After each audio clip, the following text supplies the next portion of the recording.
I'm going to teach you a 10-second boundary habit that's going to help you win back your time without sounding difficult to others.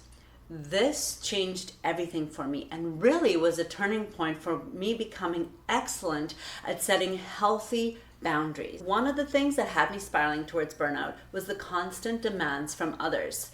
You see, I'd have a completely productive day, perfectly planned out, focusing on all the tasks I love, but then someone else's emergency would come in, or a demand that wasn't even an emergency would start to come in. And I didn't know I had options, so I would just say yes. At first, I was convinced that this made me a really great employee and really kind.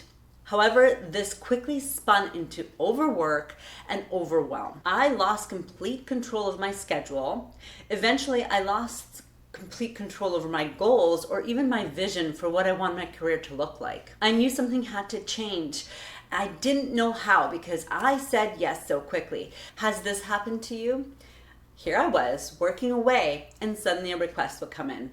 I would say, yes, of course, no problem.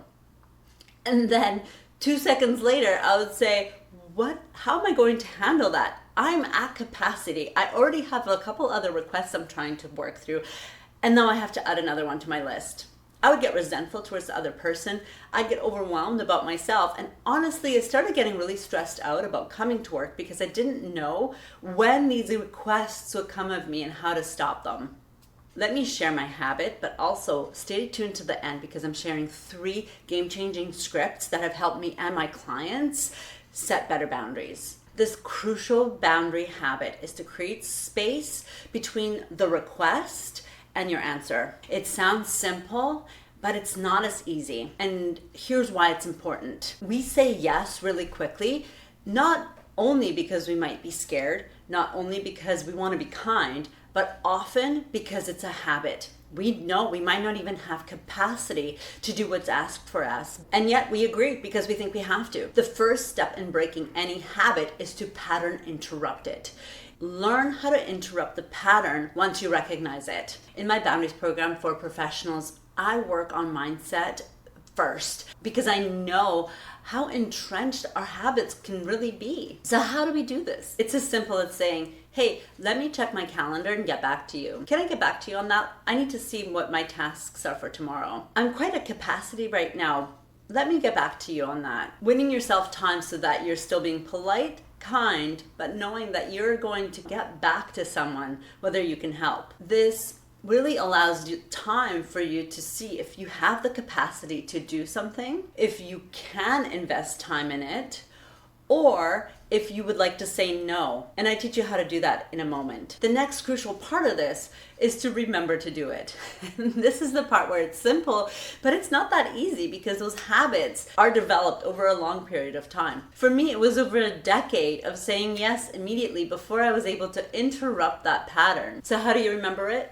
1, visualize it ahead of time. So if you know there's a specific person or task that people typically come to you for, visualize saying, I'll get back to you. Actually visualize it happening in your mind and say it with a smile in your mind, saying it with kindness. This allows you to prepare a new habit. You're essentially practicing a new habit to replace that immediate yes. Another thing I had for a long time, and I work with my clients, is to have a physical reminder. This might be a post-it note on your computer. It might be a funny little saying that you have that will remind you to pause before responding. And just to reiterate, you're saying this with a smile and with kindness. Some of my clients really struggle not getting frustrated with these constant demands that are coming up. It can be really hard not to just snap back saying, I'll get back to you.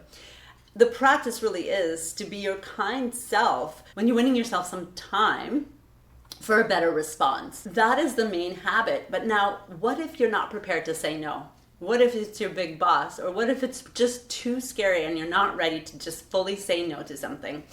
Here's what you can do instead. Say something like, I can't help you with that right now, but here's what I can do. So you're not committing to, let's say, the big project or the big task, but you're offering a different way to help. It can sound like this. I can't take on that part of the project at this point, but can I help you brainstorm some faster ways of doing it? I can't take that task on right now. I'm quite at capacity. Can I help you brainstorm a few people who might have more time? My schedule is swamped right now. I can't fully help you with this huge task. Is there a different way I can support you on this though? This is really powerful, especially when you've won yourself some time to consider what is a way you can support someone rather than taking on that huge piece of work. What's so great about it is it's not a no. You're still offering support, you're still staying kind and authentic to yourself, but you're also protecting your time. And it's important to note it's not just about time. You might have a schedule that allows for certain tasks, but you have to also learn to evaluate effort and energy. At the end of the day, part of what leads to burnout is not just overworking in terms of time capacity, but also working intensely on highly stressful tasks or working on administrative overhead tasks that are kind of pointless but still take that effort and the time. Here's a bonus communication tip. Don't over-explain why you can't do it. For example, if you say, I can't do this, I'm at capacity because I currently have project A, task C, and this to do. When you start to over-explain like that, it sounds like you're open to negotiation. So if someone then comes back to you and says, that's okay, I can do task B, or they'll jump in and problem solve with you, can you just bump your doctor's appointment by an hour? And now you're negotiating. That's not helpful. For someone who might struggle with setting boundaries already and be overwhelmed, this becomes a really tough conversation, and I don't want you to struggle here. So be clear, be concise, and be kind. Don't over-explain. Here are a couple other tips that are going to help you out. Have a no list. Write this ahead of time so that you know what tasks you are not going to be taking on anymore. Things that might be outside the scope of your role, things that might not be a priority.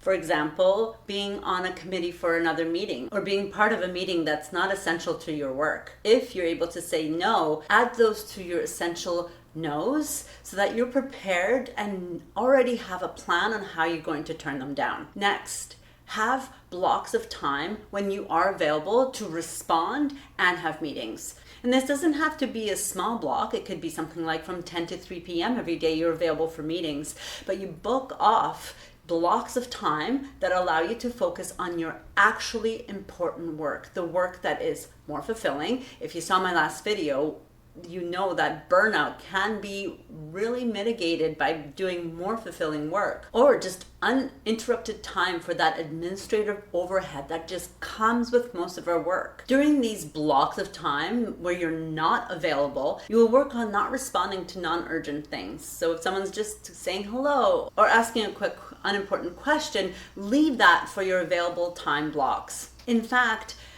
get out of the habit of responding to non-urgent messages immediately.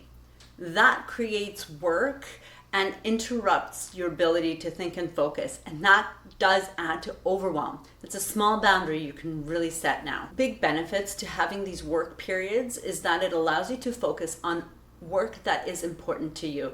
It allows you to move the big projects forward, or you can focus on those tasks that keep you up at night. Another huge benefit is that it sets predictability for your nervous system. And it knows what your schedule is going to look like and when you can turn those extra senses off. These are the game-changing scripts. Try them out and let me know how they work for you. Script number 1. This is a calm way to buy you some time, but also collaborate with someone. Here's what it could sound like. Thanks for asking. Let me just check my calendar and get back to you. How about this afternoon? I want to make sure I can give it the time that it really needs. If this is a tight deadline, maybe we can loop someone else in. The reason that this works is because it offers you that time we talked about.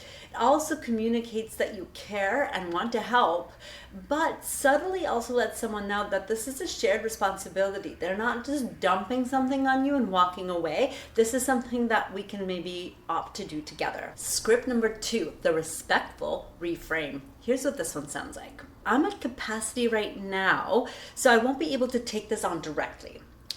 But I am happy to help brainstorm your next steps or suggest someone else who might have some room in their schedule. Why this works is because you're not saying no to the person, you're just saying no to that task. And you're still offering to help, but in a more sustainable way for yourself. Script number 3, the empowered ask and redirect. This is what this one sounds like. This is something I'd usually handle, but I'm really working on not taking on too much. Could we look at who else could support this? Or can we break it into smaller pieces? What I really love about this one is that you're modeling boundaries and you're still inviting that team collaboration. In this way, you're one of the cogs that helps prevent the spread of burnout culture. Boundaries are now considered a leadership skill. Even Forbes agrees with this. If this does sound like you and you're nearing burnout, there are 5 important boundaries you need to set that have nothing to do with your schedule. I talk about it in this next video.